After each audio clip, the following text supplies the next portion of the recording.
नमस्ते जी, बहुत बहुत स्वागत करते हैं आप सभी का। मैं हूं हरप्रीत कौर। अजमेर की पावन धरती पर इस वक्त हम मौजूद हैं। ये जो ऋषि उद्यान है, ये वही धरती है जहां पर महर्षि दयानंद जी ने अपनी मृत्यु से पहले कहा था कि जब उनकी मृत्यु हो जाएगी तो उनको जब पंच तत्व में विलीन किया जाएगा, उसके बाद उनकी राख जो है वो इसी जो पूरा ये क्षेत्र है यहाँ पर फैला दी जाए इस उद्यान में। और जो उनकी अस्थियाँ थी वो जहाँ पर मिट्टी में विलीन की गई, वहीं पर आज ये आप देख रहे हैं मेरे पीछे, ये ऋषि उद्यान के नाम से ये प्रसिद्ध है। ये वही स्थान है, पवित्र स्थान है। और यहाँ पर दर्शन करने के लिए वैसे तो हर वक्त यहाँ पर दूर दूर से लोग आते हैं, लेकिन जब निर्वाण दिवस का अवसर होता है तो यहाँ पर लोग खास तौर पर श्रद्धांजलि देने आते हैं। तो चलिए आपको भी ले चलते हैं ऋषि मेले में।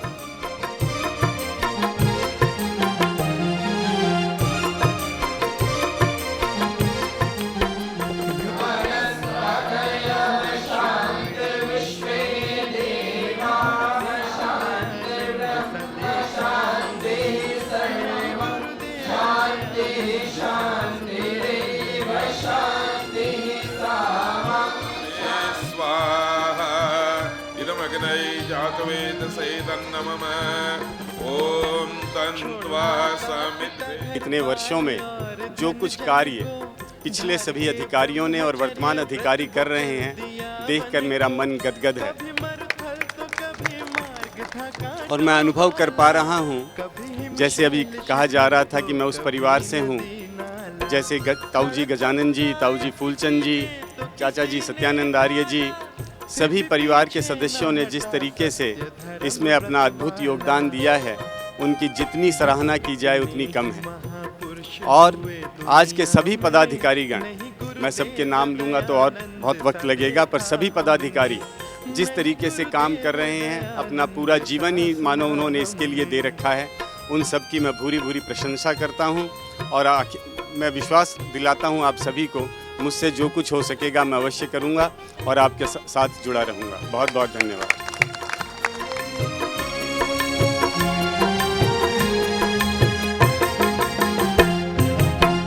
धरा हनुमान ने था ब्रह्मचर्य पाने को, अपने स्वामी श्री रामचंद्र के रिझाने को। सुना सूरज पन तोड़ किया जिसने, पापों का घोर अंधेरा। वो देव गुरु है मेरा, वो देव दयालु मेरा। सूरज पन तोड़ किया जिसने, पापों का दक्षिणा गुरु दक्षिणा, गुरु दक्षिणा, गुरु दक्षिणा, गुरु दक्षिणा। हमारे साथ इस वक्त ओम मुनि वनस्पति जी हैं, जो कि प्रधान है अजमेर परोपकारिणी सभा की। भी 200वीं जयंती जो हम मनाई जा रही है, देश नहीं विदेशों में भी बहुत ही श्रद्धा और भावना के साथ। तो परोपकारिणी सभा अजमेर किन प्रकल्पों के साथ आगे किन उद्देश्यों को पूरा करने के लिए कार्य कर रही है?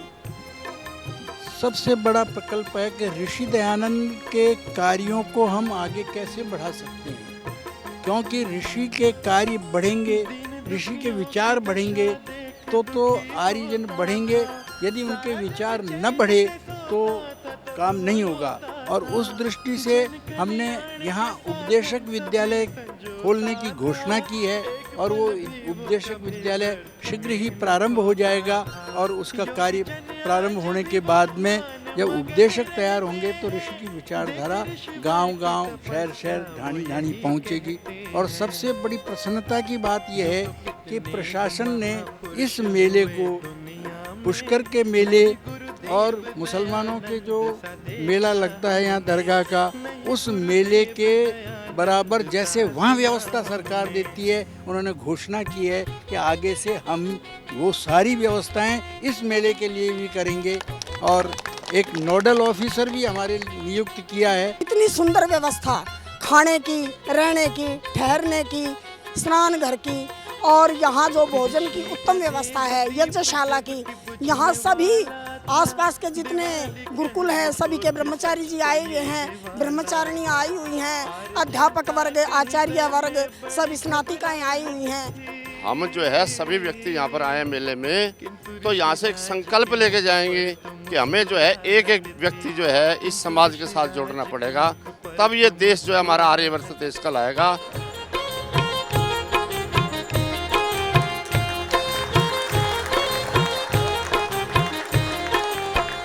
एक हमारे स्वामी जी ने बहुत, दयानंद सरस्वती ने बहुत पहले से जो कार्य चलाया है, ये कार्य सुफल बनाने के लिए यहाँ तक आया हूँ। परोपकारिणी सभा जो अपनी है, ये अपनी महर्षि स्वामी दयानंद सरस्वती द्वारा स्थापित ये अपनी सभा है और इसमें 200वीं जयंती महर्षि स्वामी दयानंद सरस्वती की बन रही है। बहुत अच्छा लग रहा है यहाँ पे आकर के, और आप सबका भी धन्यवाद कि आप महर्षि दयानंद के संदेश को आर्य टीवी के माध्यम से घर घर में पहुँचा रहे हैं। बहुत अच्छे तरीके से व्यवस्था की हुई है और हम सबका आभार व्यक्त करते हैं इस व्यवस्था के लिए।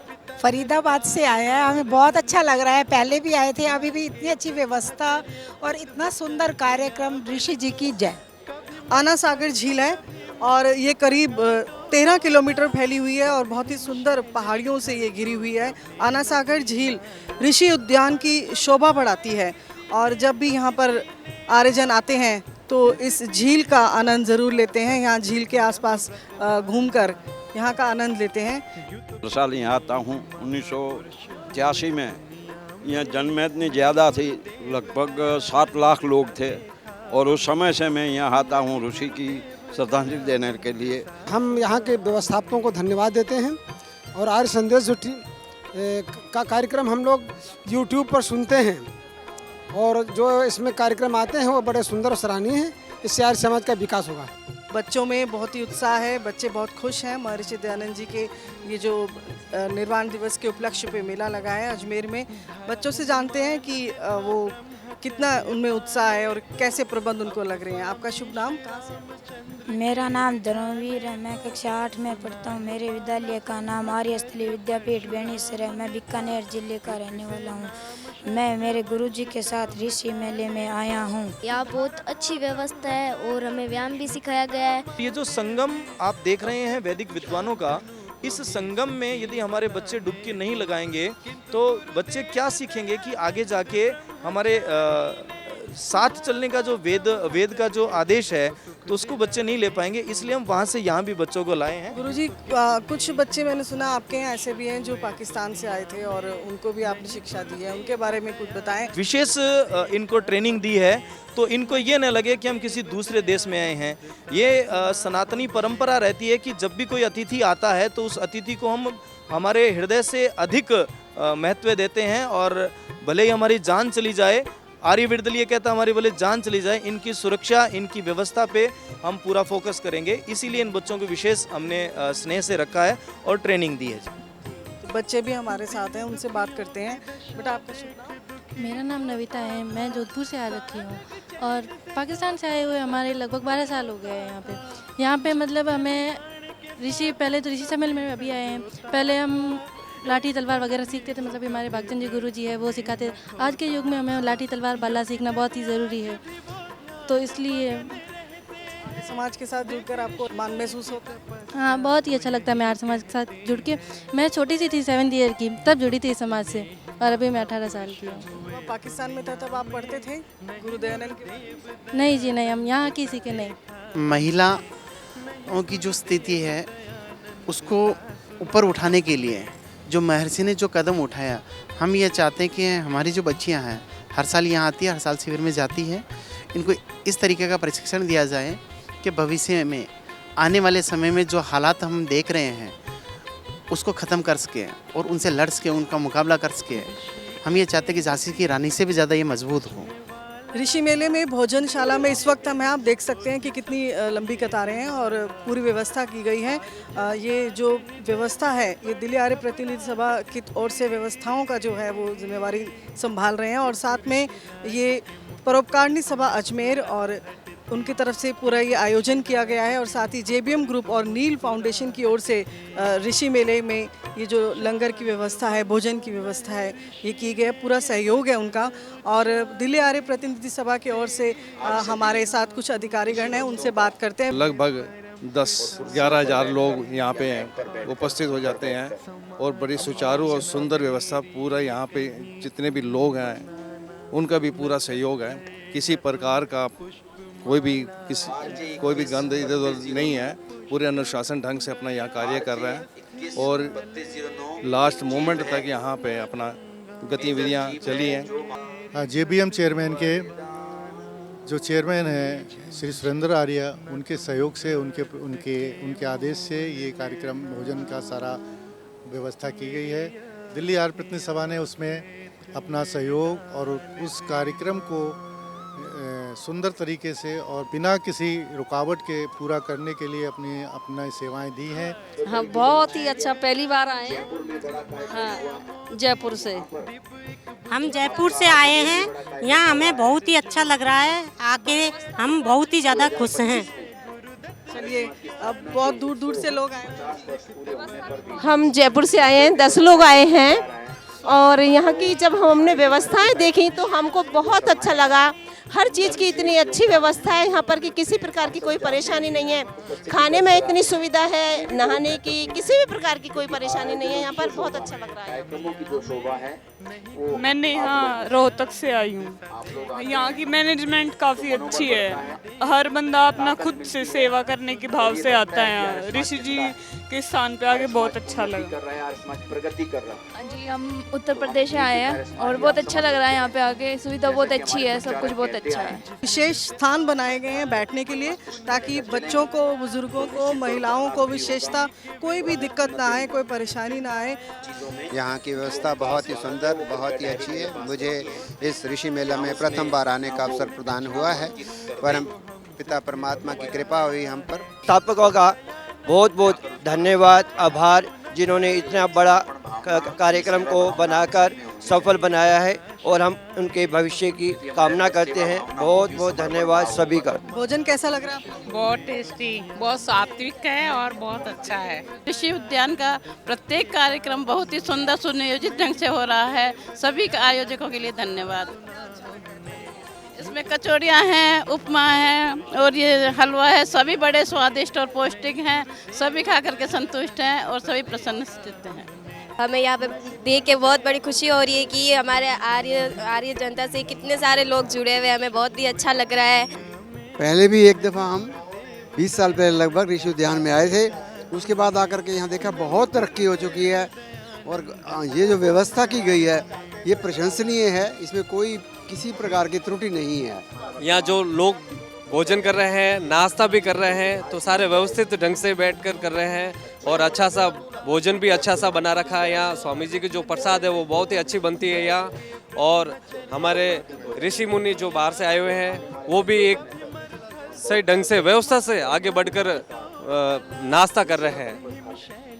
ये व्यवस्था लंगर की जो है आदरणीय SK आर्य जी के सहयोग से, दिल्ली प्रतिनिधि सभा के कार्यकर्ताओं से और अन्य बहुत सारे कार्यकर्ताओं जो सेवा कार्यों में आगे बढ़ के काम करना चाहते थे, लगभग 40 से 50 लोगों ने ये लंगर सेवा में सहयोग दिया और ये लंगर सेवा बहुत ही सफल रही। सब अपना आशीर्वाद देके जा रहे हैं, शुभकामनाएं देके जा रहे हैं। ऋषि उद्यान में जो भोजन व्यवस्था रखी गई है वो 3 दिवसीय जो रखी गई है वो इतनी सिस्टमेटिक है। इतने 4 से 5 हज़ार लोग यहाँ पर इकट्ठे थे और उसके बाद भी कहीं पर भी आपको व्यवस्था में कहीं पर भी कमी देखने नहीं मिलती।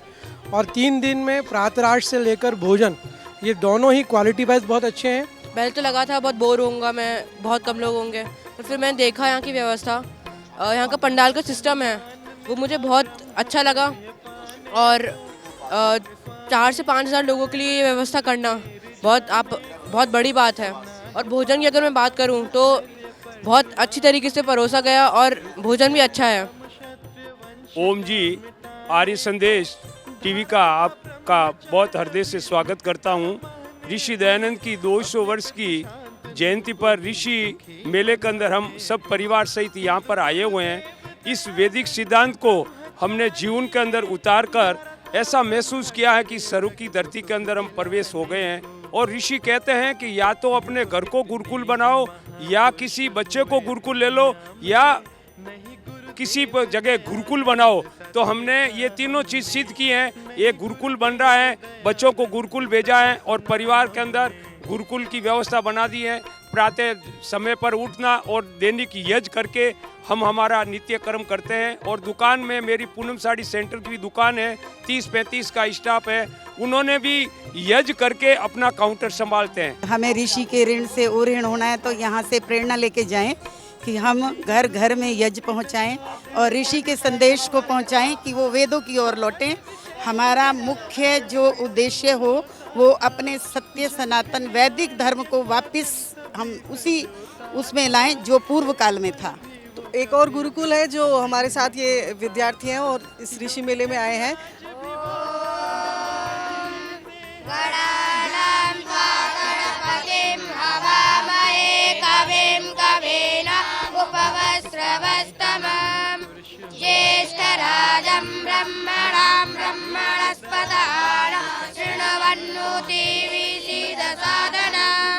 अभी वर्तमान में 50 बच्चे वहाँ पर गुरुकुल में अध्ययन कर रहे हैं।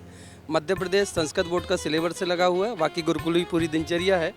तो ये परोपकारिणी सभा के द्वारा ये सब आदिवासी अंचल के हैं जो सतपुड़ा पर्वत की जो पहाड़ियों से घिरा हुआ है, वहाँ पर ये गुरुकुल चलता है, एकदम जंगल में है। महर्षि दयानंद जी ने जिस कुरीतियों और जो बुराइयों के खिलाफ बोला था जागरूक होने के लिए, तो अगर ऐसे क्षेत्र जो होते हैं यहाँ पे अंधविश्वास एक अलग तरीके के होते हैं और वहाँ शिक्षा को लाना बहुत ही, वो अभी भी पूर्ण रूप से उसी ढंग से हैं, लेकिन इन बच्चों के आने से उनके परिवारों में सुधार आ रहा है। कोई ऐसी बात आप जो बताना चाहो जो आपने देखी हो कि बच्चों को ये अंधविश्वास था और आपने ठीक करा?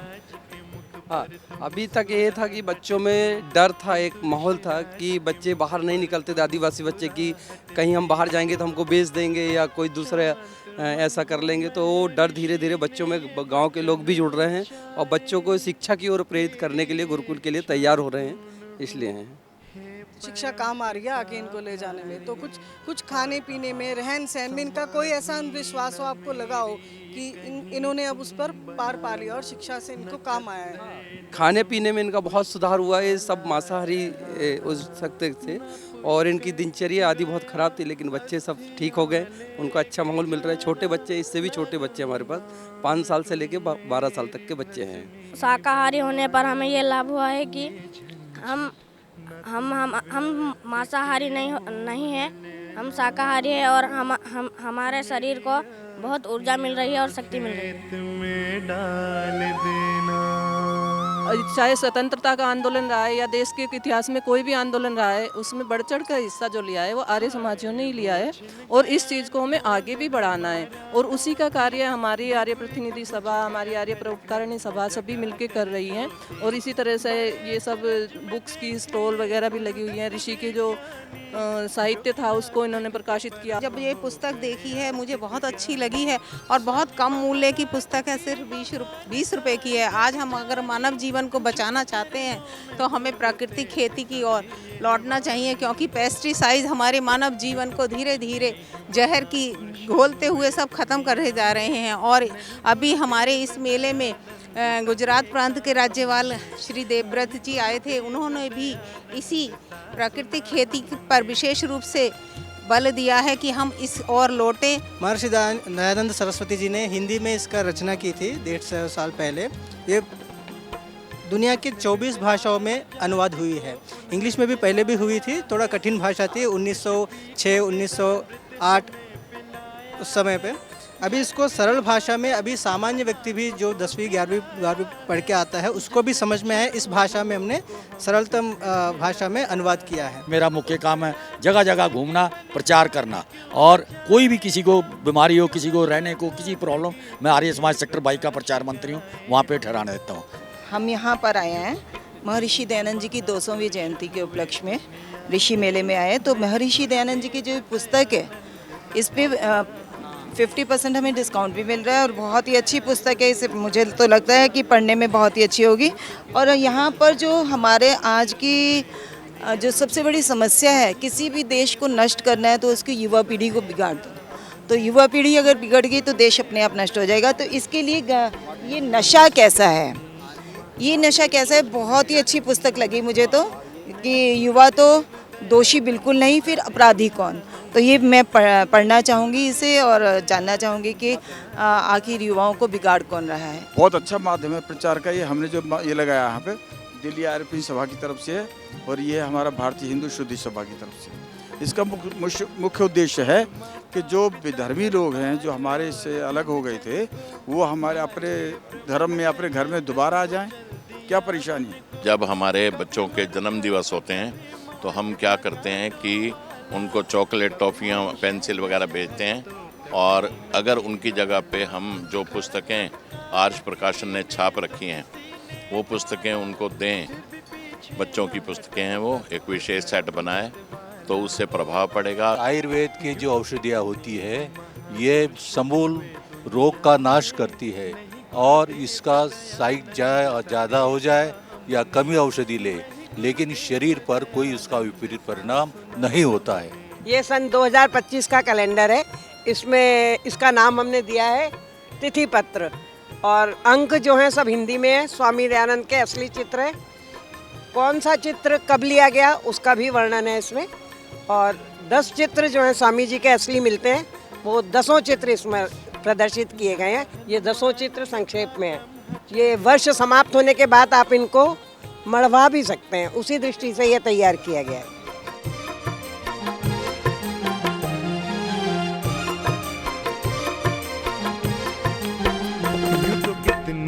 महापुरुष हुए दुनिया में, नहीं गुरुदेव दयानंद सा देखा। अंतिम पल जो थे वो इस पावन भूमि पर महर्षि दयानंद जी ने गुजारे थे। मैं चाहूँगी अंतिम पलों के बारे में वो ज़रूर बताएं।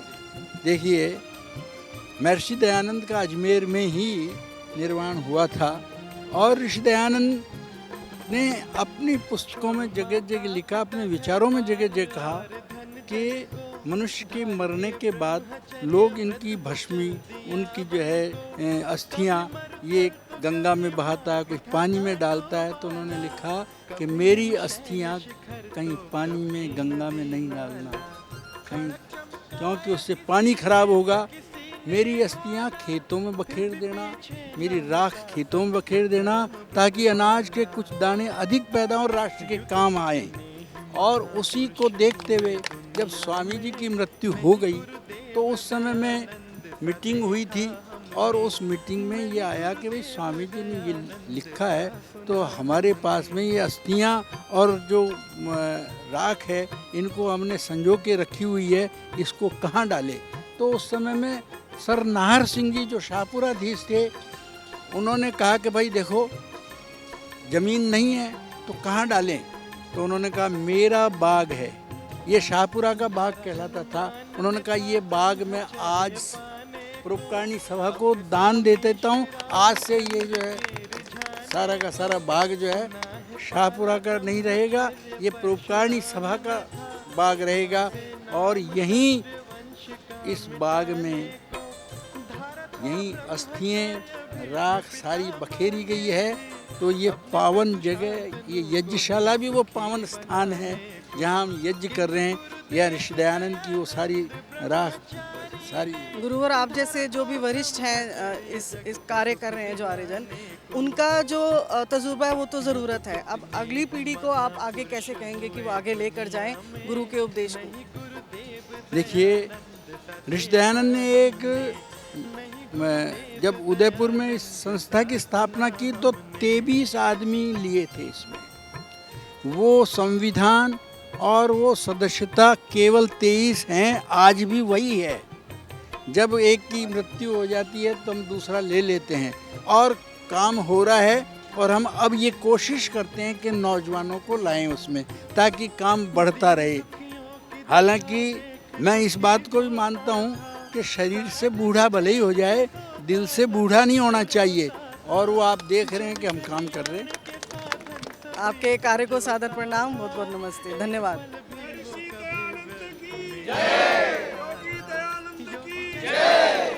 नशा छोड़े, नशा का बहुत नुकसान है। युवाओं को ये संदेश दिया जाता है अंधविश्वास में ना पड़े, पाखंडों में ना पड़े, और किसी भी कुरीतियों को ना माने, उनसे दूर रहें।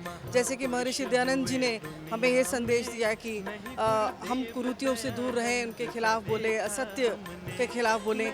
और ये जो आप मेरे पीछे देख रहे हैं, ये सारी ये एग्जीबिशन इन्हीं उपदेशों को साथ जो है ये लगाई गई है। ये चित्र और ये उपदेश जो बताए गए हैं, ये सारे शाकाहार को आप अपनाओ, मांस से क्या आपको नुकसान होते हैं, धूम्रपान से क्या नुकसान होते हैं, या फिर कुरीतियाँ हैं कुछ, जो कुछ धुआं है वो कितना, तंबाकू कितना सेहत के लिए नुकसानदायक है, और अच्छे जीवन को अपनाने से, अच्छी जो है हमारे खान पान से हमें कितने लाभ होते हैं, ये सब जो दर्शाती हुई ये पूरी एग्जीबिशन लगाई गई है। और मैं बताना चाहूँगी हमारे साथ गंगा शरण आर्य जी हैं, जो लेखक भी हैं और कार्यकर्ता हैं, हमारे साथ हैं। और ये सारे जो चित्र, ये एग्जीबिशन है इन्हीं की तरफ से लगाई गई है। ये पुस्तक जो है ऋषि मेले में अजमेर में इसका विमोचन भी हुआ है। तो आपको पहले तो बहुत बहुत शुभकामनाएं पुस्तक के लिए। ये तो अपने बारे में बताएं, आप जैसे प्रेरणा मिलती है कहीं से, आपको भी कहीं से प्रेरणा मिली होगी इस कार्य के? मेरे मामा जी बहादुरगढ़ में रहते थे, तो उन्होंने जो है मुझे पहले सत्यार्थ प्रकाश पढ़ने के लिए दिया। सत्यार्थ प्रकाश मैंने थोड़ा संस्कृत में था, मेरी समझ में नहीं आया क्योंकि मेरा स्तर संस्कृत का नहीं था इतना, क्योंकि मैंने 8वीं कक्षा तक संस्कृत पढ़ी थी। उसके बाद मेरे मामा जी ने मुझे शहीद आजम राम प्रसाद बिस्मिल का चरित्र फांसी से 3 दिन पहले की आत्मकथा मुझे पढ़ने के लिए दी। उसके बाद मैंने उस आत्मकथा को पढ़ा और उसके बाद मेरे जीवन में आमूल चूल परिवर्तन हुआ। जब राम प्रसाद बिस्मिल लिखते हैं कि मेरे सत्यार्थ प्रकाश में 50 सिगरेट रोज़ की पीता था, मैं गंदे नावल पढ़ता था, पिता की जेब से पैसे चुराता था, और उसके बाद सत्यार्थ प्रकाश पढ़ने के बाद मेरे जीवन में मेरा तख्ता पलट गया। तब मैंने वो पंक्तियाँ देखी, वो मेरे हृदय पटल पर इतनी अंकित हो गई, तो मैं उस दिन से संकल्पित हो गया कि जब एक नौजवान इतने बिगड़े हुए रास्ते से आ सकता है तो सत्यार्थ प्रकाश में ऐसी कौन सी विशेषता है कि जो इतना जीवन बिगड़ने के बाद इतना परिमार्जित हो सकता है। तो मैंने प्रयास किया, फिर सत्यार्थ प्रकाश को पढ़ा और 3-4 वर्ष तक मैंने आर्य समाज को स्टडी किया और जीवन में पाया कि यदि जीवन में उन्नत चाहते हो और आत्मा को लक्ष्य तक ले जाना चाहते हो तो हमारा सत्य सनातन वैदिक धर्म है, आर्य समाज है, ऋषि दानंद के पद चिन्हों पर चल करके हो सकता है। फिर उसके बाद मैंने कत्ल खानों के अंदर देखा जीव जंतुओं पर कैसे अत्याचार होते हैं। फिर उसके बाद हमने इस कुरीति को दूर करने के लिए हमने एग्जीबिशन बनाई और आने वाली पीढ़ी को जो नशे से ग्रसित है, दिन रात एक तरह से धुएं के ढेर पर हमारी पीढ़ी जा रही है, तो उससे बचाने के लिए मैं संकल्पित हुआ और साथ साथ मैंने ये कार्य किया, प्रयास किया, जिसमें 78 सीट मैंने बना करके अंडा, मांस, शराब आदि, कन्या भ्रूण हत्या और यज्ञ आदि के द्वारा एनवायरनमेंट को कैसे शुद्ध किया जाए। तो मैं पूरा का पूरा एक तरीके से समुन्नति लेकर के चला हूँ और मुझे बहुत अच्छा लगा आज। और मैंने पाखंड के खिलाफ, अंधविश्वास के खिलाफ पाखंड गणी पताका के 2 भाग मैंने प्रकाशित किए हैं और तीसरा भाग मेरा अभी अधीन है। आर्य संदेश टीवी का बहुत बहुत धन्यवाद करता हूँ कि आपने मेरे को उत्साह दिया काम करने के लिए।